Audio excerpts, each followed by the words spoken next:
नमस्कार दोस्तों, आप सभी का स्वागत है मेरे इस वीडियो सेशन में एक बार फिर से। आज हम विज्ञान स्टार्ट कर रहे हैं और ये हमारी साइंस की पहली कक्षा है। इसके बाद इसमें हम जनरल इंट्रोडक्शन देखेंगे। उसके बाद हम पहले बायोलॉजी या जीव विज्ञान को देखेंगे। उसके बाद बॉटनी और फिर फिजिक्स और केमिस्ट्री को आगे देखेंगे। पहले हम जीव विज्ञान से इसकी स्टार्टिंग करेंगे। तो सबसे पहले जीव विज्ञान तक पहुंचने के लिए हम पहले देखें कि विज्ञान से आगे आगे उसे डिवाइड करते जाएंगे और पहुंचेंगे हम कहाँ तक, इनको सारी ब्रांचेस को देखते हुए जीव विज्ञान पर पहुंचेंगे और नेक्स्ट सेशन से अपन जीव विज्ञान को इन डेप्थ पढ़ना चालू करेंगे। ठीक है, इतना भी इन डेप्थ नहीं, कौन सा हमें पढ़ना है, नीट देना है। जनरल साइंस का मतलब जनरल साइंस पढ़ेंगे। ठीक है, और इसमें मेरा कंपैरिजन प्लीज कोई बड़े ऐसे ट्यूटर से नहीं करना है, हमें सिर्फ जनरल साइंस पढ़ना है। तो जनरल साइंस जो हमारे एग्जाम में आ सकती है, जो उसके लिए हमारे लिए उपयोगी है, बस हम उतना ही पढ़ेंगे। क्योंकि मेरी एक थ्योरी ये है कि देखो, पढ़ने से ज़्यादा जरूरी ये है कि हमें क्या क्या छोड़ना है। क्योंकि यदि हम पढ़ने पे आ गए तो फिर हम एक सब्जेक्ट पीएचडी कर सकते हैं। ठीक है, तो हमें यहाँ पीएचडी नहीं करनी है। हमें क्या करना है, सिर्फ अपने एग्जाम क्विट करना है, जो वनडे एग्जाम है या फिर जो प्रिलिमिनरी एग्जाम है या मेंस है, किसी के लिए भी आगे जाना है तो हमें क्या है, अपने एग्जाम को हिट करना है और उसी पॉइंट ऑफ व्यू से देखना है। पर हाँ, एक और चीज एहसान कर लेना मेरे ऊपर, क्या है कि जो चीज है ना, वो सिर्फ पेपर के लिए मत पढ़ना, थोड़े से खुद के लिए भी पढ़ना, उसे अपने जीवन में उतारना। ठीक है, ताकि एक साइंटिफिक टेम्परामेंट जनरेट हो पाए, हम हर चीज को लॉजिकल तरीके से देख पाए, अंधानुकरण ना करें। क्योंकि जब साइंस पढ़ा है तो साइंस पढ़े जैसा बर्ताव हो हमारा, है ना। ऐसा ही नहीं चमत्कारों, अंधविश्वासों, किसी भी चीज पे भरोसा इतनी जल्दी बन जाए कि मतलब ऐसा लगे कि तुमने कुछ पढ़ा ही नहीं है। आप साइंस साइड से होके जब आप ऐसी हरकतें करोगे तो बहुत दयनीय सी स्थिति लगती है ना, कि पढ़ाई क्यों था फिर इन लोगों ने साइंस नाम की चीज को, इससे तो बढ़कर बेहतर था कि ना पढ़ते। क्योंकि जब आप डिफर नहीं करते हैं बगैर पढ़े और पढ़े लिखों में, तो फिर आपके साइंस पढ़ने का कोई महत्व नहीं रह जाता। ठीक है, तो थोड़ा सा लॉजिकली थॉट प्रोसेस के साथ अपन चलेंगे, इसमें ऐसी अप्रोच लेंगे। ओके, चलो। तो सबसे पहले साइंस, विज्ञान। विज्ञान में सबसे पहले देखेंगे हम तो विज्ञान शब्द की उत्पत्ति कहाँ से हुई है। लैटिन भाषा के सिंटिया शब्द से, जिसका अर्थ होता है किसी भी चीज को ज्ञान या जानना से हुई। और हाँ, इस सब को सिर्फ डिस्प्ले को पढ़ने की जरूरत नहीं है, इसके जो भी नोट्स है मैं अपने टेलीग्राम चैनल पर डाल दूंगा, उसकी लिंक डिस्क्रिप्शन में लगी हुई है, आप वहां चले जाएं। ठीक है, और तो बस अभी फिलहाल मुझे सुने और बाकी सारी चीजें जाके बाद में टेलीग्राम से ले लें। ठीक है, तो साइंस शब्द की उत्पत्ति कहाँ से हुई है, लैटिन भाषा के शब्द सिंटिया से हुई है। लैटिन भाषा के शब्द सिंटिया से हुई है, इसका अर्थ क्या होता है, ज्ञान अथवा जानना। ठीक है, अर्थात हमारे इस भौतिक जगत में जिसमें हम एग्जिस्ट कर रहे हैं, जिसमें हम रह रहे हैं भौतिक रूप से, तो मतलब भौतिक जो हमें आंखों से दिखाई दे रहा है, उस भौतिक जगत में जो कुछ भी घटित हो रहा है, जैसे कि खाना खा रहे हैं, खाना पच रहा है, ठीक है, हम किसी को देख पा रहे हैं तो कैसे देख पा रहे हैं, ठीक है, हम बोल पा रहे हैं तो कैसे बोल पा रहे हैं, क्यों बोल पा रहे हैं, तो उस सब चीजों का क्रमबद्ध या व्यवस्थित ज्ञान ही क्या है, विज्ञान। इस भौतिक जगत में जो कुछ भी घटित हो रहा है उसको हमें क्या करना है, क्रमबद्ध और व्यवस्थित रूप से ज्ञान अर्जन क्या है, उसका क्रमबद्ध और व्यवस्थित ज्ञान ही क्या है, विज्ञान है। ठीक है, मतलब जो भी भौतिक उपलब्ध है उसका ऑब्जर्वेटरी मतलब परीक्षण करके उसका क्रमबद्ध और व्यवस्थित जो भी ज्ञान है उसे हम विज्ञान कहते हैं। विज्ञान की दो प्रमुख शाखाएं हैं, एक कौन सी, एक है प्राकृतिक विज्ञान और दूसरा है भौतिक विज्ञान। तो प्राकृतिक विज्ञान क्या है, नेचुरल साइंस। नेचुरल साइंस के दो भाग हैं, एक तो वनस्पति विज्ञान, जंतु विज्ञान। अब नई तकनीक डेवलप हो गई है तो अपन क्या है, माइक्रोबायोलॉजी या सूक्ष्म जीव विज्ञान भी इसी में शामिल कर सकते हैं, किसमें, प्राकृतिक विज्ञान। मूलतः कौन से हुए, दो, वनस्पति विज्ञान और जंतु विज्ञान प्राकृतिक में। इसके बाद भौतिक विज्ञान। तो सबसे पहले क्या देखा हमने, सबसे पहले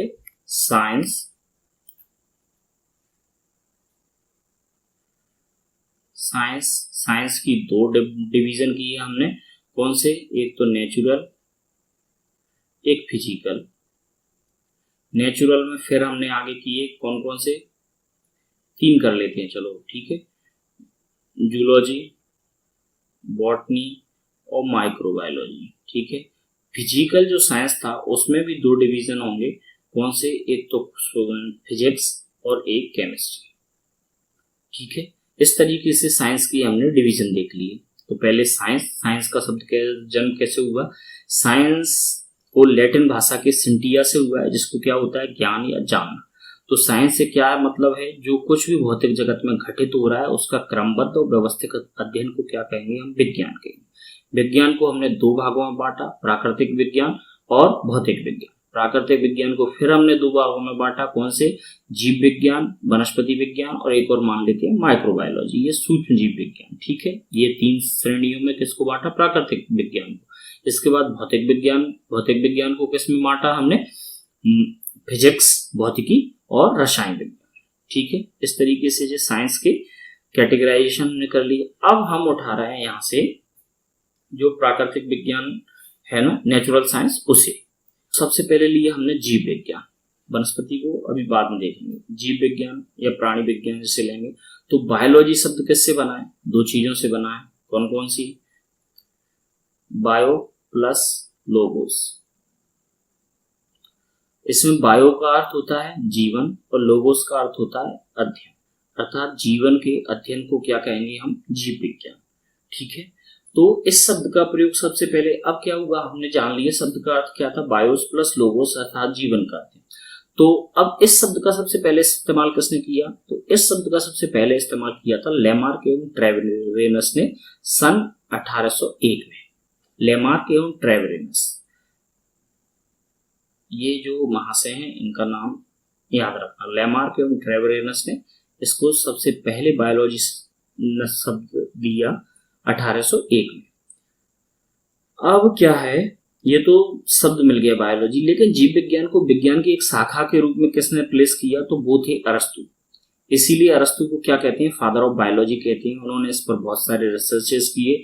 उन्होंने सबसे पहले जीवधारियों को वर्गीकृत करने की, लगभग 500 जीवधारियों के वर्णन करने की कोशिश की। इसीलिए जीव विज्ञान को एक शाखा के, विज्ञान की शाखा के रूप में स्थापित करने का श्रेय किसको जाता है, अरस्तु को। इसीलिए अरस्तु को क्या कहते हैं, फादर ऑफ बायोलॉजी। अभी ध्यान रखना, अरस्तु को फादर ऑफ बायोलॉजी कहते हैं अभी जीव विज्ञान। इसके बाद जो जूलॉजी पढ़ेंगे, प्राणी शास्त्र, उसमें भी क्या कहेंगे, ये फादर ऑफ क्या है, जूलॉजी, ठीक है। क्योंकि जीव विज्ञान में दोनों चीजें आ रही हैं, कौन कौन सी, जूलॉजी भी है, बॉटनी भी है, माइक्रोबायोलॉजी भी, ठीक है। ये सारी चीजें जीव विज्ञान में, क्योंकि ये सारी चीजें जीवित हैं। तो फिर इनके अलग अलग भी देखेंगे कि प्राणी शास्त्र का कौन है, वनस्पति शास्त्र का कौन है और सूक्ष्म जीव विज्ञान का कौन कौन जनक है, ठीक है। तो यहाँ पे बायोलॉजी के पूरे स्फीयर के जनक कौन हो गए, अरस्तु। इन्होंने सबसे पहले इसको विज्ञान की एक शाखा के रूप में स्थापित किया। तो बायोलॉजी के अंतर्गत कौन कौन सी चीजें आ गई, जूलॉजी, बॉटनी, उसके बाद माइक्रो बायोलॉजी, ये सब मिलके क्या कहलाते हैं, बायोलॉजी या जीव विज्ञान कहलाते, ठीक है। क्लियर, चलो आगे चलते हैं। तो इसका डिवीजन जो है,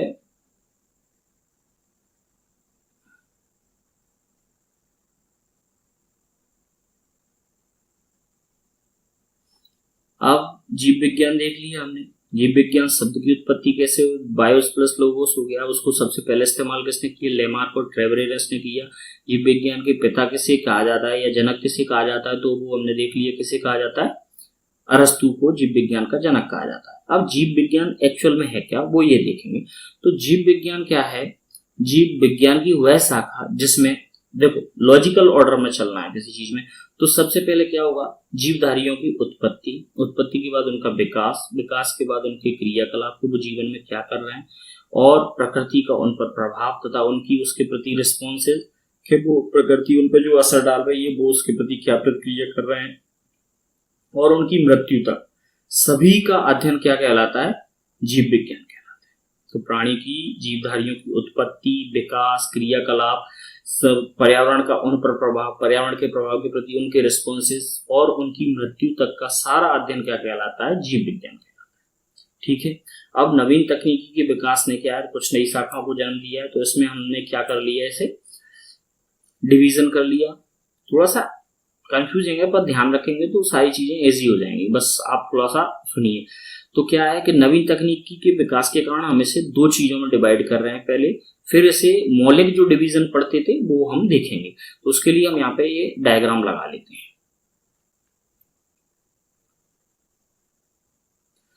तो ये हो गया, ये थी बायोलॉजी हमारी। बायोलॉजी का जो मौलिक विभाजन था वो है ये, जिसे हम पढ़ते चले आए। कौन सा? वनस्पति शास्त्र, प्राणी शास्त्र और एक और ये नवीन शाखा सूक्ष्म जीव विज्ञान। ये तो हो गई जो हम बेसिकली आज तक पढ़ते हैं। लेकिन उन्होंने क्या किया कि थोड़ा सा तकनीकी विकास के कारण इन्होंने इसको भी जोड़ा, अनुप्रयोगिक जीव विज्ञान। ये तो सिर्फ पढ़ने के लिए जीव विज्ञान था। अनुप्रयोगिक जीव विज्ञान मतलब जो अप्लाइड बायोलॉजी है, जो हमारे लिए उपयोग में आ रही है, हमारे दैनिक जीवन को संवारने और अच्छा बनाने में कैसे इस्तेमाल हो सकता है, वो आता है अनुप्रयोगिक जीव विज्ञान के अंदर। तो उसकी कौन कौन सी शाखा हैं वो यहाँ पे लिखी है। जैसे एग्रीकल्चर में हम साइंस का इस्तेमाल करते हैं बायोलॉजी का, चिकित्सा शास्त्र है, मेडिकल साइंस है, ये पूरे इसी पर डिपेंड है। पशु चिकित्सा विज्ञान है, पशुओं की चिकित्सा, और औषधि विज्ञान, नई नई औषधियों को ओरिजिनेट करना, उनका लोगों पर टेस्ट करना और उनके स्वास्थ्य में सुधार के लिए उसका काम लेना, ये सारी चीजें क्या है इसके अंतर्गत आती है, औषधि विज्ञान के अंतर्गत। तो ये है अप्लाइड बायोलॉजी, मतलब अनुप्रयोगिक जीव विज्ञान। ये बेसिक विभाजन था और ये अनुप्रयोगिक या अप्लाइड बायोलॉजी हो गई। अप्लाइड बायोलॉजी में कौन कौन सी हो गई? एग्रीकल्चर हो गई, मेडिसिन हो गई, वेटनरी हो गया और फार्मेसी हो गया। ठीक, इसके बाद अब हम क्या करेंगे कि इसका जो बेसिक डिवीजन है पहले उसे देखेंगे, उनकी शाखाएं देखेंगे और फिर नीचे वालों में कि इनमें क्या क्या इनकी परिभाषाएं देख रहे हैं। ठीक है, तो सबसे पहले आता है बेसिक बायोलॉजी में कौन सी आ रही है? वनस्पति शास्त्र। वनस्पति शास्त्र के अंतर्गत क्या करते हैं हम? पेड़ पौधों के बारे में अध्ययन करते हैं। तो थ्रियोफ्रास्टस नाम का जो वनस्पति शास्त्री थे, उन्होंने अपनी किताब लिखी है हिस्टोरिया प्लांटेरम। याद रखना है ये हिस्टोरिया प्लांटेरम। ठीक है, तो उनकी किताब थी कौन सी? Historia Plantarum. हिस्टोरिया प्लांटेरम में सर्वप्रथम उन्होंने क्या किया? 500 प्रकार के पौधों का वर्णन किया।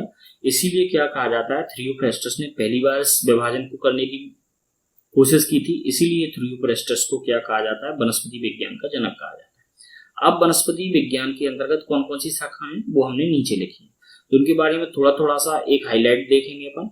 जैसे कि सबसे पहले ये शारीरिकी, एनाटॉमी की, उनकी शरीर रचना कैसी है जो हमें कायिक ऊपर से दिखाई दे रही है।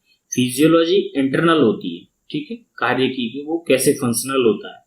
इसके बाद कोशिका विज्ञान है, कोशिका जैविकी है। कोशिका विज्ञान में कोशिका का अध्ययन करते हैं, ठीक है। कोशिका जैविकी में क्या है? कोशिका के जो ऑर्गेनल्स हैं वो कैसे काम कर रहे हैं, कैसे फंक्शन कर रहे हैं, वो आपस में एक दूसरे से कैसे कनेक्टेड है, वो सेल बायोलॉजी में हम देखते हैं। इसके बाद आती है पारिस्थितिकी। तो क्या है कि पारिस्थितिकी के अंतर्गत कैसे ऊर्जा का संचरण हो रहा है, सारी चीजें एक दूसरे पर कैसे डिपेंड है, उत्पादक उपभोक्ता, और इन सारी चीजों का हम किस में अध्ययन करेंगे? पारिस्थितिकी में अध्ययन करेंगे। भ्रूण विज्ञान में हम देखते हैं कि जायगोट से या युग्मनज से नवीन पौधे या बीज के निर्माण तक की परिस्थितियां भ्रूण विज्ञान में। इसके बाद है वृक्ष विज्ञान। इसके अंतर्गत वृक्षों की क्या है? बनावट और उनकी उम्र वगैरह आदि चीजों का अध्ययन किया जाता है डेंड्रोलॉजी में। इसके बाद पराग विज्ञान है, इसमें उनके परागण, उसकी प्रक्रिया और उनकी संरचना आदि का अध्ययन करेंगे। पादप जीवाश्म में उनके जीवाश्मों का अध्ययन। प्लांट फिजियोलॉजी, ये है कार्य की, जैसे कि वो श्वसन कैसे कर रहे हैं, उत्सर्जन कैसे कर रहे हैं और बाष्पोत्सर्जन वगैरह, जो भी फंक्शनलिटी है एक पौधे की, उसका अध्ययन करेंगे प्लांट फिजियोलॉजी में।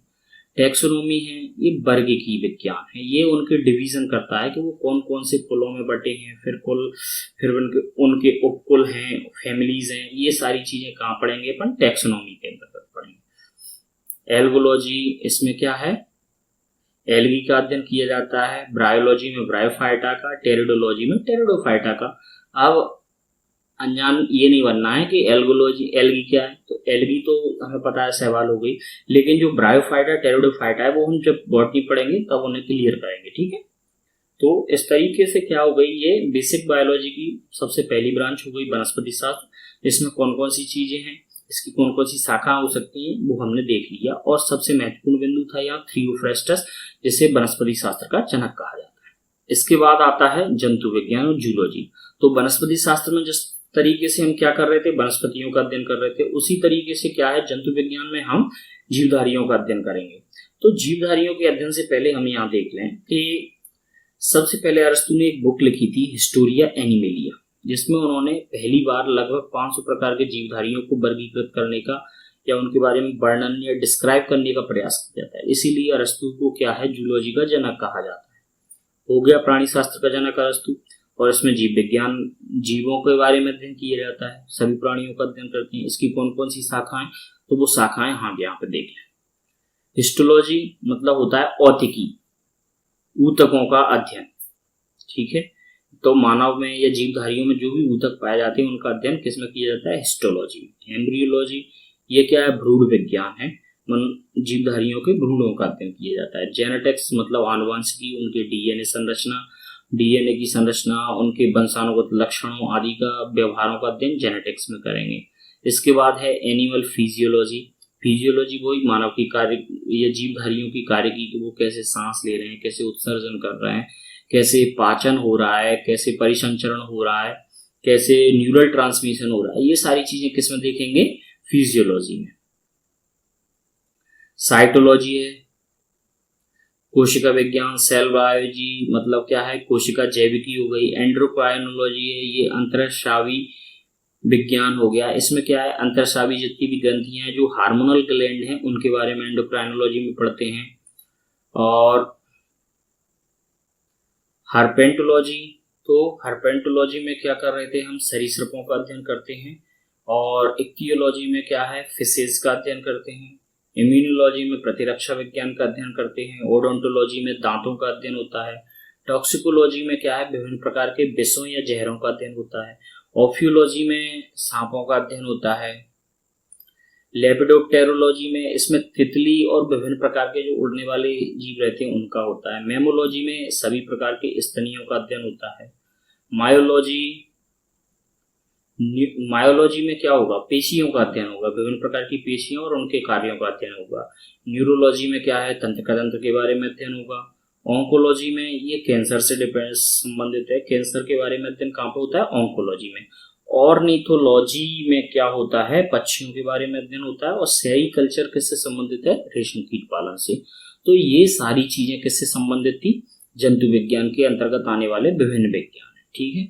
इनके बारे में भी सीधे सीधे क्वेश्चन आ जाते हैं कभी कभी कि सेरीकल्चर किससे संबंधित है, बहुत पूछा गया है। पिस्सीकल्चर है वो किससे संबंधित है, ऑर्निथोलॉजी है, लेपिडोप्टेरोलॉजी है, ये बहुत सारी लॉजियां हैं यहाँ पे, ठीक है। लेकिन मैंने उतनी लिखी है जो यहाँ पे संगत हो सकती थी वो, ठीक है।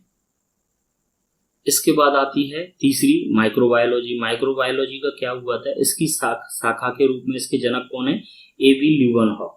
इसके अंतर्गत सूक्ष्म जीवों जैसे जीवाणु, विषाणु, माइक्रोप्लाज्मा का अध्ययन किया जाता है। इसकी कौन कौन सी शाखाएं, इसकी 2 शाखाएं हो गई, जीवाणु विज्ञान और विषाणु विज्ञान। इसके बारे में इतना ही। अब आते हैं हम एप्लाइड बायोलॉजी पर, ठीक है, कि एप्लाइड बायोलॉजी में क्या क्या चीजें।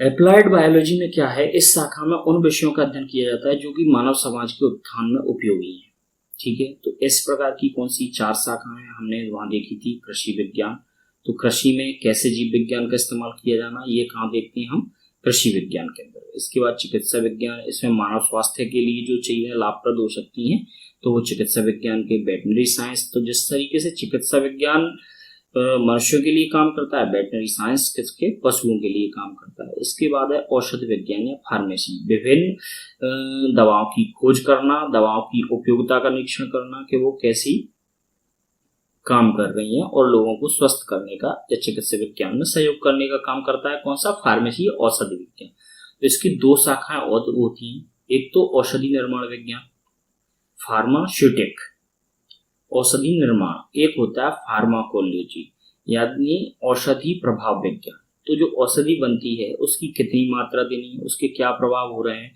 उसके मतलब कंज्यूम करने से लेके उसके एक्सक्रिएशन तक, उत्सर्जन तक, उसके द्वारा किए गई जो भी गतिविधि या चेंजेस आ रहे हैं उस सब के अध्ययन को किसमें, उस सब का क्या अध्ययन करते हैं हम, फार्माकोलॉजी या औषध प्रभाव विज्ञान के अंदर, ठीक है।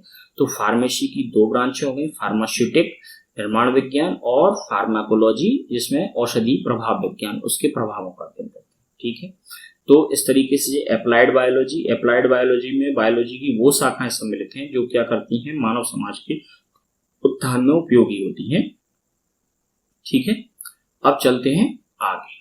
अब इतने सारे जब उपयोग पढ़ लिए हैं तो उपयोगों के साथ कुछ चीजें दुरुपयोग भी हैं, साइंस के दुरुपयोग भी हुए, क्योंकि जब भी हम किसी चीज को अवेल करते हैं और उसकी अच्छी चीजों के बारे में सोचते हैं तो साथ ही साथ हम बाय डिफॉल्ट हम उसकी बुराइयां भी चुन लेते हैं, और ये मानव मस्तिष्क को चुनना होता है कि वो उसकी अच्छाइयों को सामने रखेगा या फिर उसकी बुराइयों का उपयोग करेगा, ठीक है।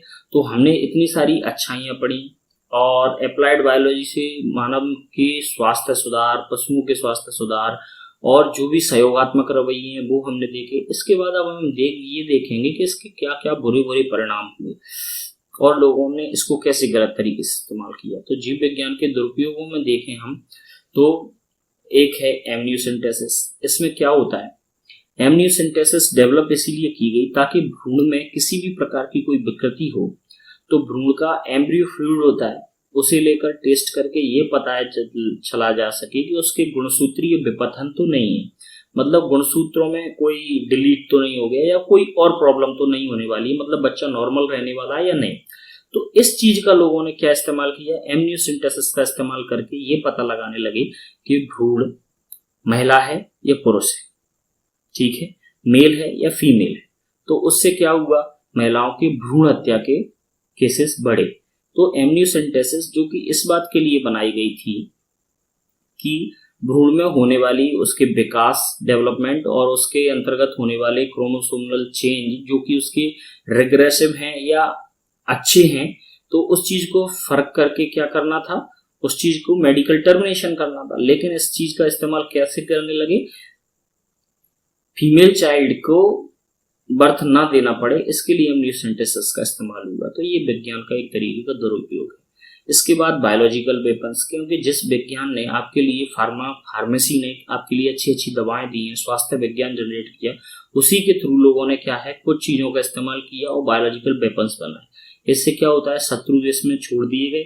उसके बाद वहां पर महामारियां जिनके बारे में कोई दवा नहीं है तो वो क्या है एक महामारी का रूप ला देती हैं और आदमी बगैर लड़े दुश्मन देश पर हावी हो सकता है। इस तरीके से विज्ञान के दुरुपयोग, ठीक है। अब नेक्स्ट वीडियो में जब मिलेंगे तब हम जीव विज्ञान के बारे में सबसे पहले कोशिका विज्ञान देखेंगे, फिर आगे वर्गीकरण वगैरह देखेंगे, ठीक है। मिलते हैं नेक्स्ट वीडियो में, तब तक के लिए धन्यवाद।